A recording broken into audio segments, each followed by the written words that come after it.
Ce sourire traduit la fin d'un calvaire. Chimène a 35 ans. Durant 3 années, son mari l'a battue. Mariée en 2014 au Cameroun avec cet homme qu'elle croyait être l'homme de sa vie, elle aura eu 3 enfants. Mais petit à petit, le prince charmant est devenu un monstre. Quelques gifles et quelques coups. J'étais enceinte et peut-être j'aurais pu stopper ça au début, mais je me suis dit que peut-être c'était une erreur, peut-être il a compris, après parce qu'après il s'est excusé qu'il ne fera plus jamais. Donc j'ai compris que peut-être ça lui a passé, il n'a pas pu se maîtriser et peut-être que c'était moi aussi qui étais la cause. Ce sentiment de culpabilité exacerbé par ses proches jusqu'à sa propre belle famille. Chaque fois peut-être qu'il commet des actes comme d'infidélité, des actes infidèles ou bien une violence, on me fait comprendre que ça fait partie d'un foyer. C'est ça qui fait en sorte que si tu arrives à surmonter tout ça, c'est ça qui montre que tu es capable de gérer un couple. Elle n'a reçu durant ces années aucun soutien, cachant ses actes de violence à sa famille par peur d'être jugée. Je voulais rester parce que pour moi, le mariage c'était quelque chose de sacré. Une fois que vous êtes marié, vous devez tenir jusqu'au bout. Et j'avais honte et peur qu'on dise que j'ai échoué ma vie. Parce que c'est ça chez nous, lorsque vous divorcez. Je ne voulais pas faire les enfants avec plusieurs hommes.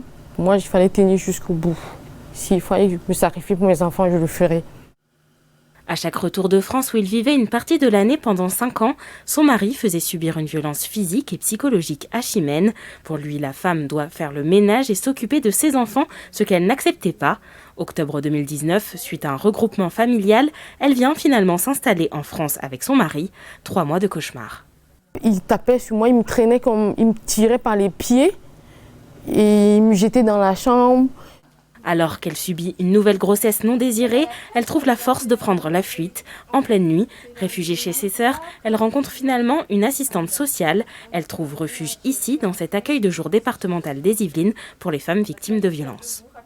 Franchement, j'ai été accompagnée, il faut dire, parce que quand je suis arrivée ici, j'étais sans repère, j'étais très abattue.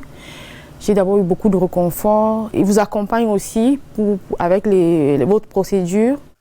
Depuis, Chimène a porté plainte et a enclenché une procédure de divorce. Le jugement est en attente. En janvier prochain, Chimène devrait entrer en formation pour devenir aide-soignante.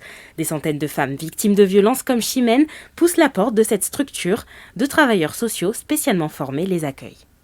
Nous avons la chance de travailler en partenariat. Cela signifie que la personne qui va franchir notre porte va pouvoir trouver au sein même de l'établissement, par des permanences, une aide, qu'elle soit juridique ou bien psychologique. Ce centre financé par l'État existe depuis 6 ans et a permis à de nombreuses femmes victimes de violences de les accompagner vers une vie meilleure.